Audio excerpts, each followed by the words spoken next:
Hi guys, it's Princess Lynn, and I'm here to bring you another YouTube video. Today, I got an idea from another YouTuber. I don't know if you guys have heard of Cameron Chase, and he does Reddit stories while doing his makeup, his nails, art, but I thought I would read some college horror stories today since I'll be going back to college soon to bring on that college spirit. I just downloaded Reddit. I kind of skimmed through them, make sure that they were good, and yeah, so let's get into it. So our first story is on r/scary stories by, I might say this wrong, by Shavita. Let's read. There was this guy in one of my classes who was creepily interested in me. He would always sit close to me, and sometimes he would ask me for my sweatshirt because he wanted me to wear his. Bruh. I had to have friends look over my stuff when leaving class for the restroom because he would always grab something if no one was watching. That's creepy. At the end of class, he would pull me by my backpack and wouldn't let me go until I said bye to him. Sometimes he demanded a hug, but I was like, heck no, leave me alone, goodbye. One time he followed me from the building where we had class together to the library. I picked up the phone and called my dad to let him know what was happening, and then he pretended to go elsewhere, but eventually appeared back behind me. I didn't live on campus, but I lived 2 minutes away and was also terrified that one day he would follow me home. I knew most faculty and staff, and I made them plus my friends aware of what was happening in case something ever happened to me. That is really scary. I feel like, I don't know, being on college campus, it really just lets some people's freak come out. Like, they're not around their friends from home, they're not around their family from home. But yeah, that is creepy. Get away from him. If anyone's acting like that to you, get away from them and report them. Like, oh my god. It always starts small and then it gets really big with the harassment and the stalking. So the next story, it's actually on r/Philippines. I found this. Someone made a post asking about urban legends, horror stories, and creepy accounts of things during college life. So this person is guard_ran. They posted 9 years ago. I briefly went to a certain doctor's college. It was said that the fetuses preserved in glass jars found in the library are aborted babies of pregnant students.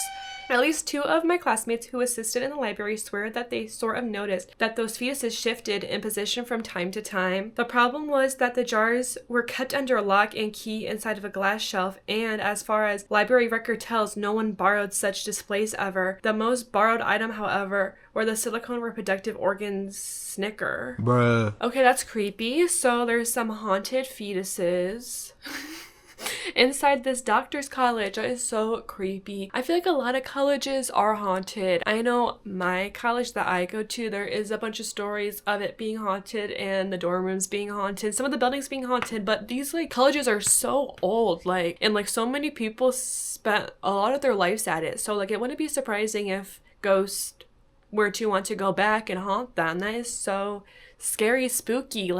Are the little fetuses, do they have little ghosts that are moving it themselves, or the ghost moving around these fetuses in the display cabinets, or there's just some weird person that works at the library who's touching these fetuses and not putting it in the logbook and then locking it out. That is so creepy. I don't know, but you would think that they would dust them once in a while, so maybe I'm thinking someone probably opens those up and dusts it out, so that's why they end up moving around every little bit. Okay, this one is a roommate story. So this is on r/college. Incognita 182 posted this 6 years ago. The only roommate disaster story I have is about my poor sweet sister-in-law who got assigned a nut job, so I apologize. It's still a hoot though. I don't know if YouTube's gonna let me say this word, so just fill in the blank. Sales wacko freshman roommate blanked her in the back with a pair of those little fabric scissors, like the ones you use to cut string, but Sil dared to look at herself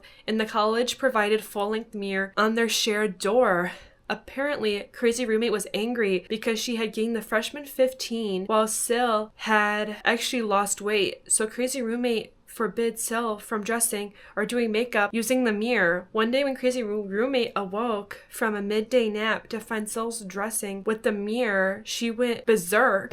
She went berserk and blanked her in the twice in the upper back and shoulder area. This was in April. The admin refused to move Sil out because it was so close to finals. What? On the other hand, I was randomly assigned to my lovely roommate and we lived together all 4 years and are still tight. So it's a toss of a coin really. All in all, I go random again.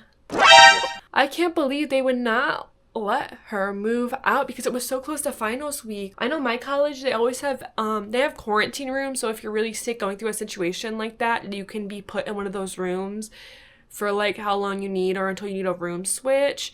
So like that this college doesn't have that, or this was 6 years ago, so before COVID, because I think my college started it during COVID, like these quarantine rooms. If something like this is happening to you at your college, you need to report it and get your room switch, okay? There's crazy people out there, and some people's crazy, it just comes out under like stressful situations, under new situations, when they're like far away from their family, far away from their friends, and they're like all alone, like their crazy just comes out and you just need to watch out. Okay guys, so I'm gonna go find a really long story. Those are the ones I screenshotted earlier.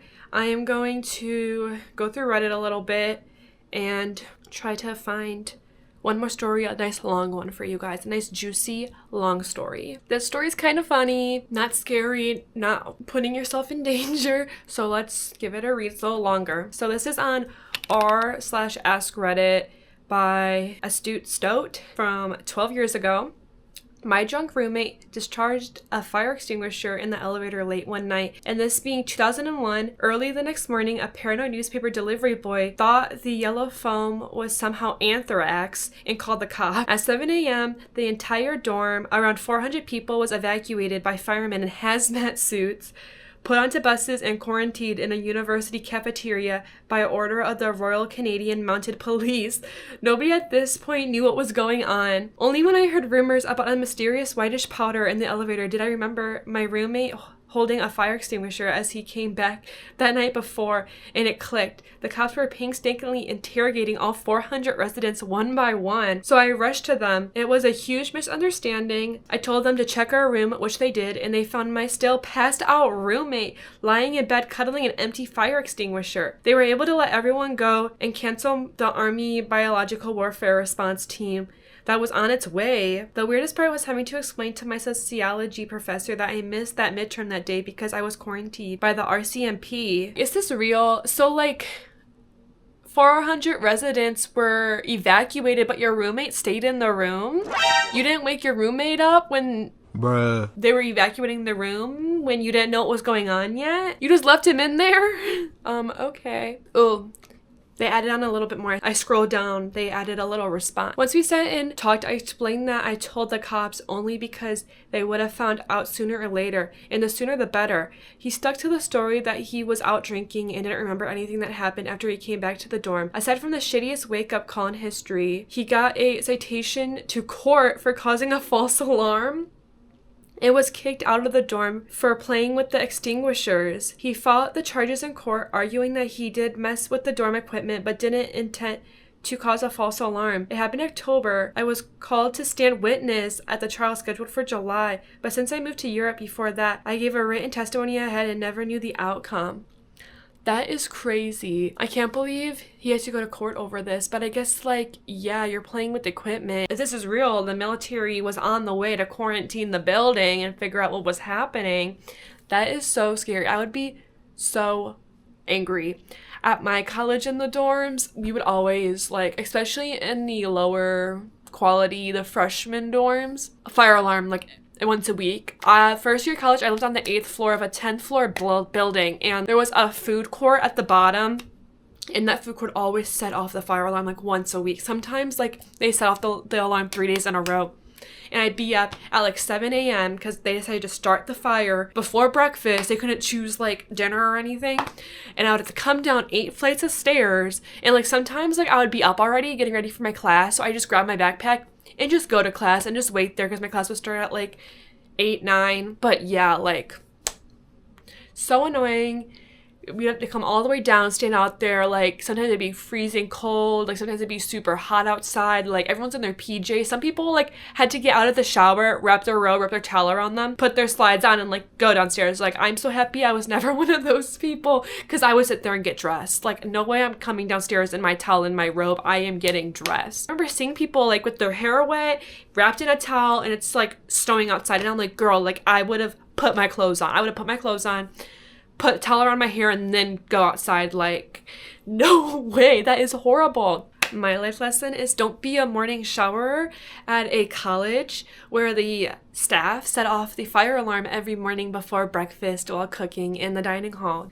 I'm gonna call it the end of the video. I'm trying to keep my videos around like the 10 to 15 minute like mark. This is like the third video I'm recording, but I'm really proud of it. If you haven't done it yet, please subscribe. It's not that big of a deal. Like, I don't know why you're making it such a big deal. Like, hit the subscribe button. I know I'm new, but don't you want to see me again?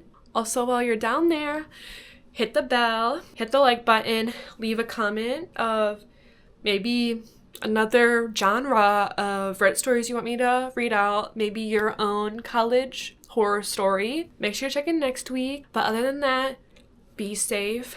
Don't talk to strangers. Don't get lost. And have an amazing day. Bye.